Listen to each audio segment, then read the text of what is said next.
Bonjour, bienvenue dans l'épisode 4 sur la Seconde Guerre mondiale, la marche vers l'Est.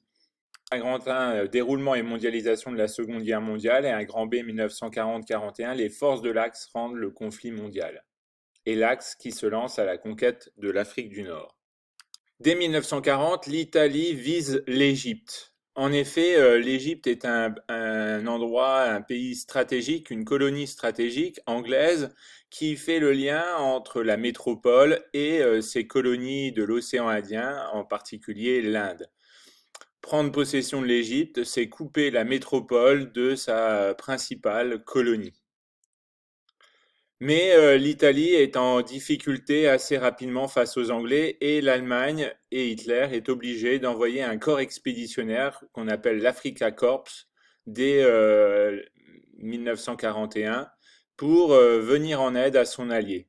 C'est le général Rommel qui va s'illustrer durant cette campagne qui est un échec à terme puisque l'Allemagne et l'Italie ne parviendront pas à s'emparer de l'Égypte. Petit 2, le 22 juin 1941, Hitler lance sa guerre idéologique contre l'URSS.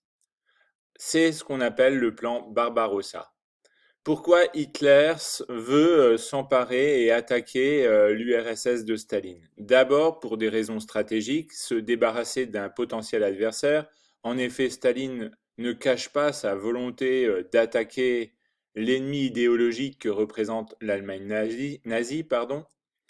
Mais aussi pour des raisons économiques. L'Allemagne a besoin des ressources agricoles de l'Ukraine, mais aussi vise les ressources pétrolières du Caucase sans réellement s'en donner les moyens. Le Caucase, c'est donc cette région actuellement entre la Fédération de Russie, la Turquie et l'Iran, avec des pays comme la Géorgie et l'Azerbaïdjan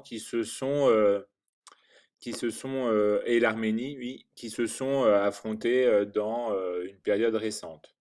Et puis, une dernière raison, sans doute la plus importante, c'est la raison idéologique. Le nazisme est antagoniste du communisme.